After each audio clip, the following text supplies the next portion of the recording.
Hello there, and welcome back to Little Learners Big Questions, a podcast where we explore how do children grow, think, learn, one fascinating question at a time.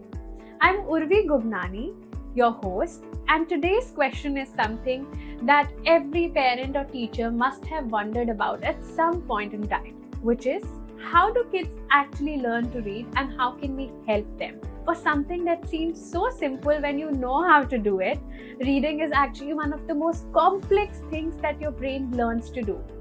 So grab that cup of coffee and your favorite storybook as we dive in.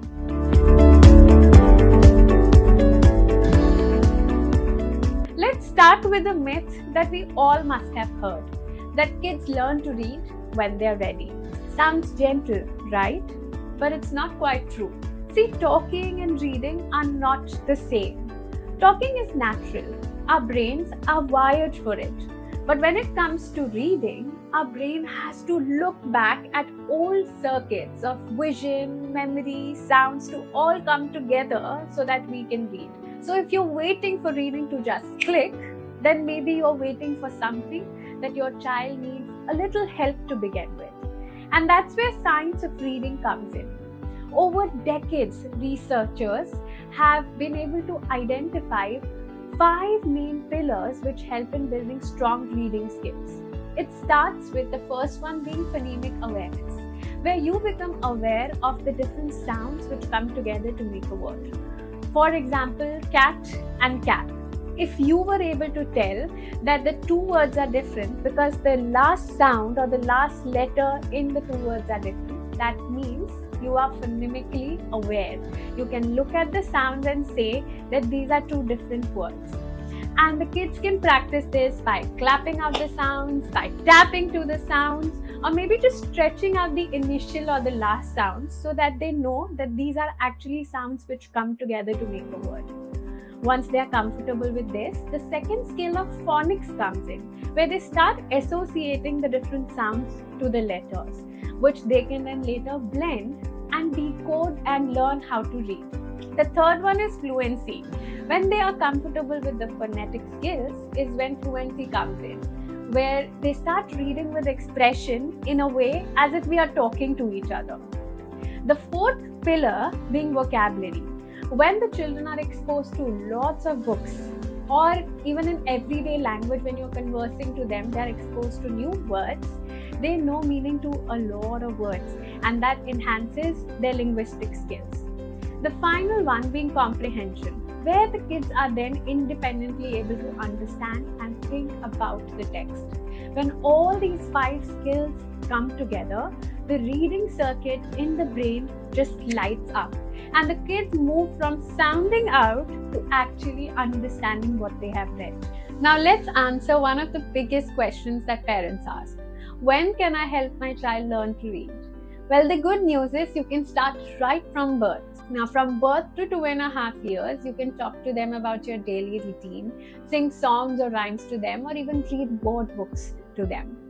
Every time that they hear you talking, their brain is wiring itself for language. From 2.5 to 4 years, now the children can hear sounds in words, which we know is called as phonemic awareness, an important skill which then helps them to read later. So that's when we can play a lot of sound games. The first one could be where they're looking at syllables in their names like Shania, Sophie.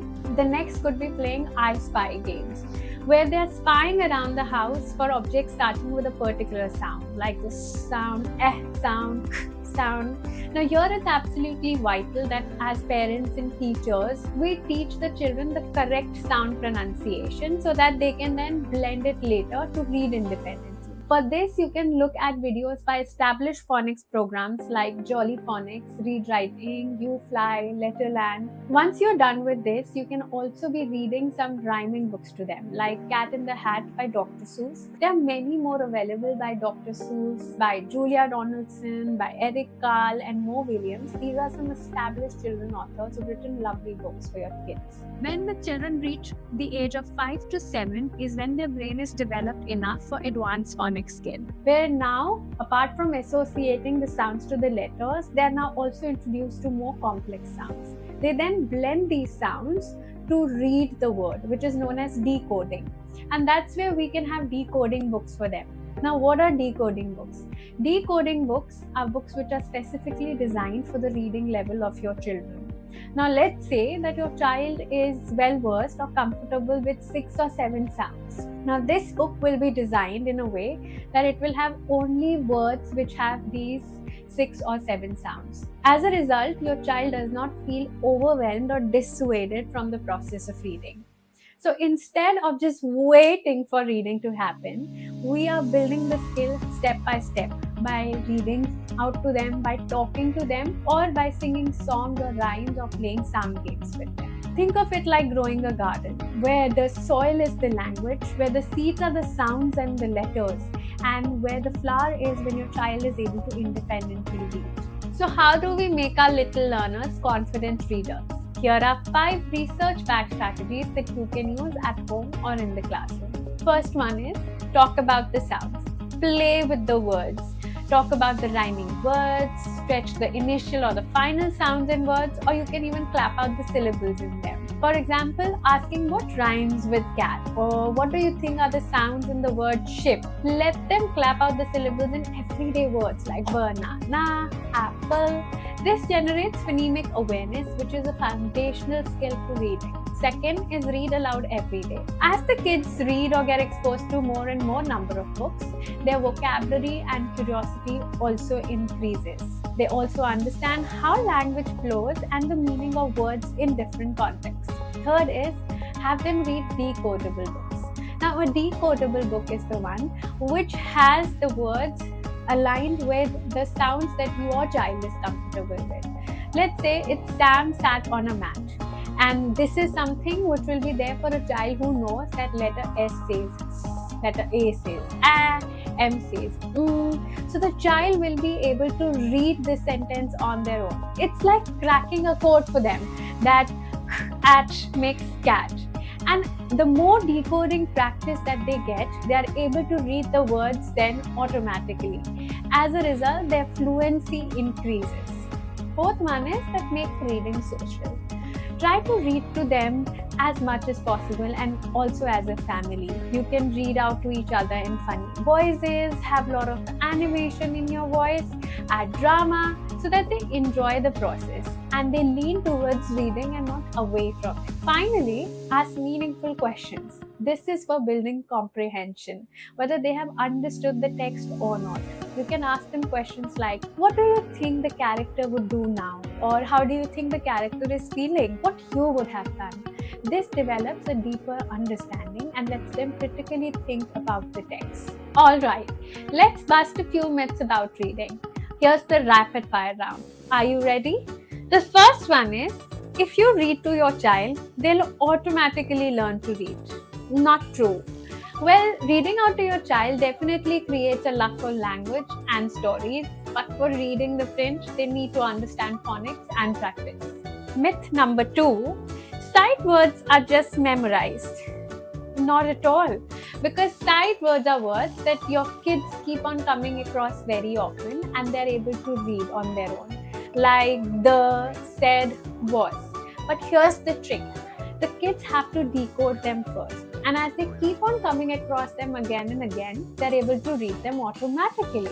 Now, the third myth is phonics makes reading boring. No. So when the kids are able to decode confidently, reading becomes fun because now they're able to do it on their own. So here's our big takeaway. Reading is not natural, but reading is teachable. And when we do it with love and science, we can make every child succeed. So if you are a parent, talk, play and read. If you are a teacher, try to integrate more of evidence-based strategies into your reading lessons. And if you're both, double the magic. And yes, if you would like our curated list of decodable books and read alouds, then do write reading in the comments and we will send it to you right away. Thank you so much for listening to Little Learner's Big Questions. If this episode sparked an aha moment in you, then do share it with another teacher, parent, or friend. Till then, keep learning, keep wondering, and keep asking those big questions.